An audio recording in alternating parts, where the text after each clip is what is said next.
Ayan o, isang magandang araw mga kapatid. Tayo po ay nagbabalik. Update natin itong bridge no sa Panggilby. Actually, matagal na natin itong nahanda no, itong pag-record. Medyo busy lang tayo, so ngayon lang natin na-upload at na-record no. So nag-vlog tayo nito nung nakita natin sa social media sa nangyari diyan sa project na yan, diyan sa bridge na yan no. Kaya pinamagatan nato anong nangyari dahil makikita natin diyan sa video. Ayan no. Credit to the owners. Ayan, nakita natin sa video. Ayan no, kita natin ang sitwasyon ng kalsada sa Panggilby Bridge. No, kita natin 'yan no sa video, kita natin yung mga butas, lubak sa asfalto.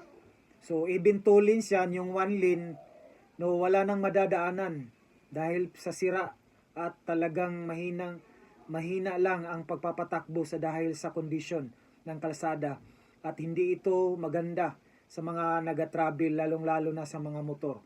So yun mga kapatid no, talagang lalo na sa mga motor kasi yun nga, butas yan, lubak. Nakita natin yung mga kalsada sa mga lugar natin, yung mga hindi maayos pagkagawa, tapos nagbitak-bitak, nagcracks diyan sa sa gitna, tapos nagbutas pag malakas ang takbo niyan. Talagang delikado, magsisimplang talaga yung motor. So mas okay pa yan sa mga 4 wheels. So yun nga ang mga kapatid noon, na-shock tayo nito according dyan sa video. Sa nakita natin yung 1 lane, talagang inaano yan, bali 2 months pa lang ito nung na-inaugurate yan at saka na-open kaagad in public. So yun mga kapatid no, ang Panggilby Bridge ito yung nagdudugtong sa province no, sa province ng Lanao del Norte at Misamis Occidental. Pero sa ngayon, sa update natin, no, mabilis na inaksyonan ng DPWH ang problema sa kalsada at pinatawag rin ng kontraktor. No? So, yun nga, medyo huli tayo mga kapatid. Actually, natapos na ito, nasolusyonan na ito, na okay na ito. Noong December 1, nag-conduct sila ng emergency kaagad repair dyan sa Tangub City at papuntang direction to Tubod direction. No? At nung December 2, talagang na-open na ito. Do yung isang lane, patuloy yung repair sa ibang lane, no? So, yun nga, nakita natin sa mga pictures na pinalabas ng DPWH at saka credit sa DPWH, yun nga mga kapatid, no? So, yun nga, ang number 1 na rason dun is dahil po sa overload truck, no? Na dumadaan dyan. Kasi yung bridge na yan, lahat po ay dumadaan dyan, no? So, yun nga, may mga at saka bagong-bago rin yun nung na-open sa public, no? So, dito sa Davao City, mayroon din tayong bridge project dito. No, sana magiging learn lesson din yun, no? Na bago matapos yung bridge, yung project, sana hindi mo na ma-open kaagad sa public. Kumbaga sa Bisaya pa ipauga sa gyud naagi say time nga bago kumbaga matutuyo, lalo na yung espalto, no? So talagang para hindi po magkapareha diyan sa pangalan diyan sa Panggilby Bridge, no? So I know na magiging learn lesson yun, no? At saka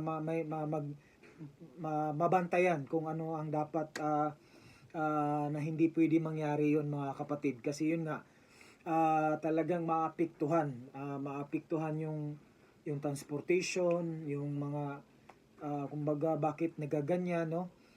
So yun, isa sa reason daw na yung mga overloaded, siyempre halo-halo na yan, tapos talagang pag opening kasi napakarami, no? Napakarami ng although naman yan sa capacity, pero yun nga, medyo daming dumadaan dahil po ay yun lang po kasi yung ambaga madali, no? At saka pinakaasam-asam, no, na daanan na bridge dahil po ay madali at saka yun nga, convenient lang.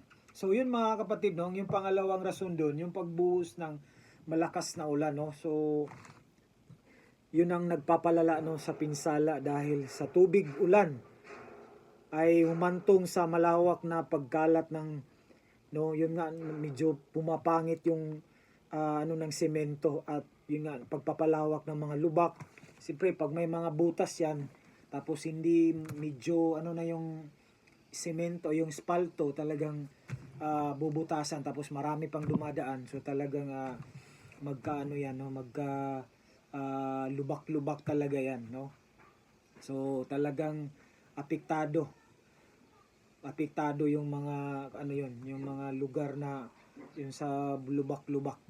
So yun nga mga kapatid, at saka yun nga lumitaw sa inspection o sa pagsusuri ng DPWH yung pinsala sa ibabaw ng espalto na semento dahil po ay yun nga kanina sa sinabi ko overloaded no ng mga sasakyan dahil po talagang napakarami.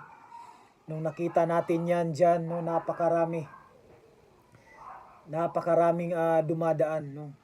Actually napuno pa yung bridge na yan no dahil po ay talagang yun nga sa daming dumadaan diyan no.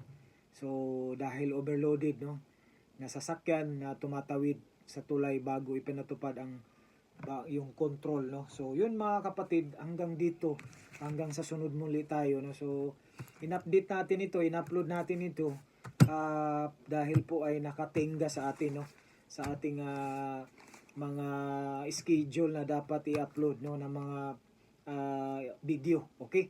So yun mga kapatid, actually sa bagong latest ng DPWH nakita natin sa mga pictures talagang may ilaw na, talagang full blast na talaga no, tapos na lahat yung so salamat naman sa Panginoon na natapos na yun no, talagang smooth na rin yung mga travel no diyan sa mga bawat sa connecting sa dugtong diyan sa bawat magkabilang lugar no, diyan sa nasasakop diyan sa mga sa bridge na yan. So yun mga kapatid, maraming salamat hanggang sa sunod muli no. Maraming salamat sa panonood, lalo na sa ating mga subscriber diyan. Shout out lalo sa mga bago. Don't forget to subscribe, like and share no. Thank you so much. God bless as you watch. Bye-bye.